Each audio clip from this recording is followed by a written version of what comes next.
Once again, it's that time of the year where we sit down and try to see what we've been able to achieve based on what we set out to achieve in the year. For it's coming to the end of 2018. We only remain with a month to go. But that will be a discussion for another time. This is Man and Markets, and I'm Charles Boyd, your host. Trade has been with us, human beings, almost since the beginning. But for someone to succeed and make it in this space, they need information. Today, efforts are being made at government level to ensure that those playing in this space are able to get the information they need to play it good. Today, we focus on these efforts and what they can attain for this country.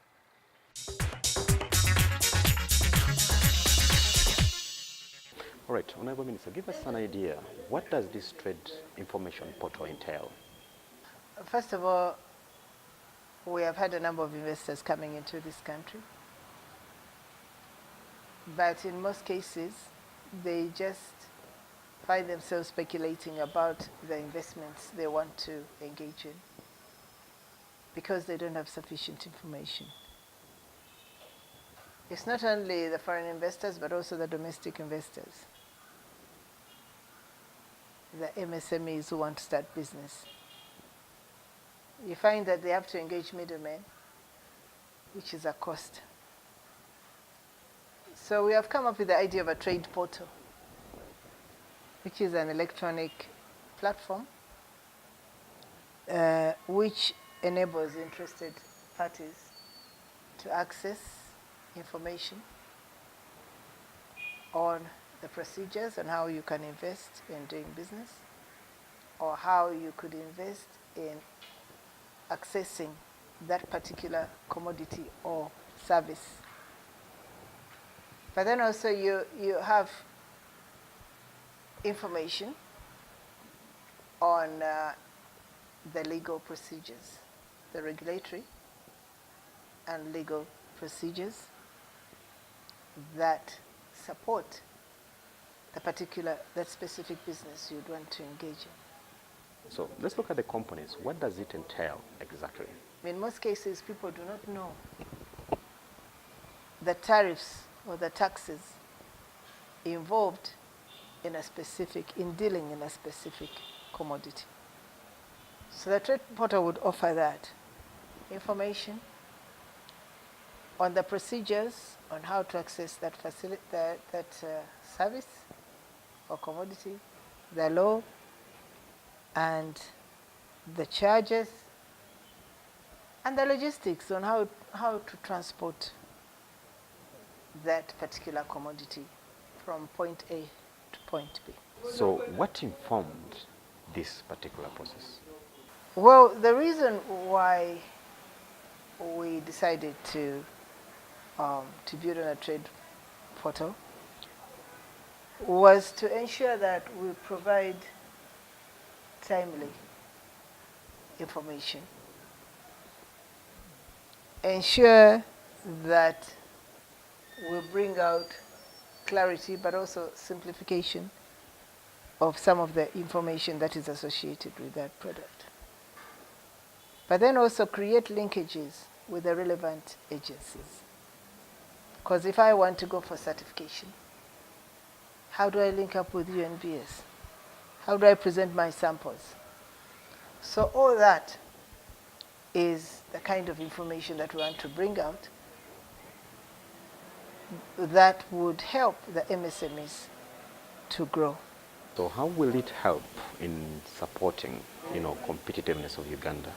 You know very well that people have the products, but they don't know where to export their products. They don't know the preferences of the respective countries where they want to export. So they would benefit from that through the import and export arrangement. They would know the penalties involved in case there's default in one way or another, but also improve on the efficiency of the transit of goods and services. What would be your last word to Ugandans, especially the business community? Fortunately, 60% of Ugandans access the social media or electronic services, or the internet, I would say. But Ugandans, you should be aware that we have these facilities, like the trade portal, that would help you to improve on your management, on the management of your business. You could surf through the trade portal. You might find a commodity you're interested in today, or you might get an idea of investing in that particular commodity and use it. It will improve on your business. You'll be able to access reliable information at no cost. You'll be able to reduce on the cost of doing business by avoiding the middlemen who promise you, I want to take you to the minister, give me so much. I want to take you to UNBS, give me so much. I want to link you up with URA, give me so much. You can avoid all that. Okay.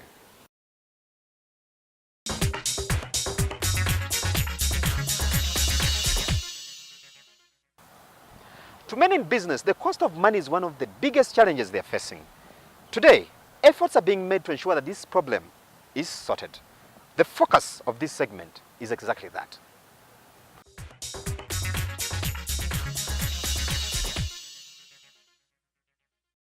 Many financiers tend to overstate the agriculture sector's risk. The situation is always tougher for young entrepreneurs who always depend on skill and innovation to join business, as opposed to huge capital and assets. Sometimes we are limited by the capacity of the money we have, and this we are limited by the fact that they cannot expand their business beyond what we would want them to do.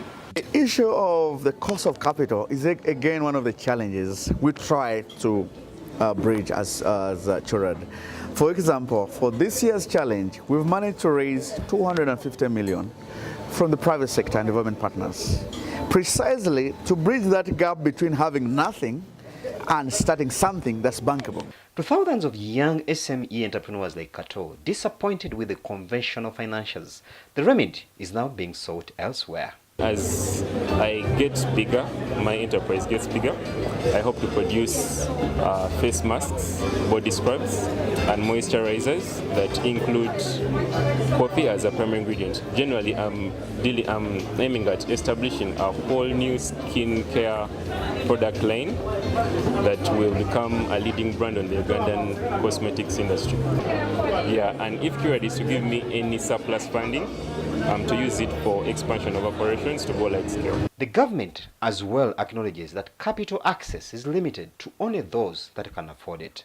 Interest rates, for example, are the highest in the East African region. However, the state maintains that some effort is being done to deal with the challenge. The interest rates in the commercial banks are very high, and as a government, we think that cannot help innovation, that cannot help support small medium enterprises. And what we are doing is to capitalize the UDB. We have so far invested 50 billion. We will be moving forward next financial to invest another 100 billion, and we hope that in the medium term the capital of UDB will be raised to support innovation, to support small medium enterprises, and support value addition in the agro sector. Some experts do emphasize financial education as a key to empowering these small businesses. You see, financing is not only accessing money from a bank. I think that we have to start with financial capability. You see, if I give you 10 million but you don't know what to do with this money, you don't know how to spend this money, you don't know how to invest this money, it doesn't make sense. I think that we have to start with financial capability, we have to go through a financial literacy process, and we have to link them with financial institutions when they are ready for that. To create competitive businesses, experts think it is key to have SMEs leveraging on value addition and public-private sector partnerships in order to boost the country's export docket. In the next 5 years, we want to see vibrant value addition, ICT, blockchain,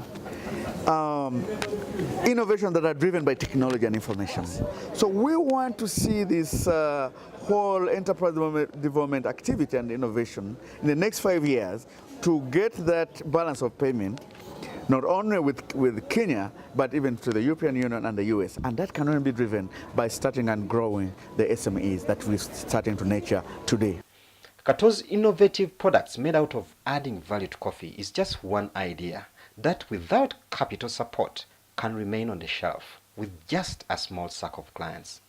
There is much effort that is needed from government and partners to create an enabling environment for SMEs to thrive.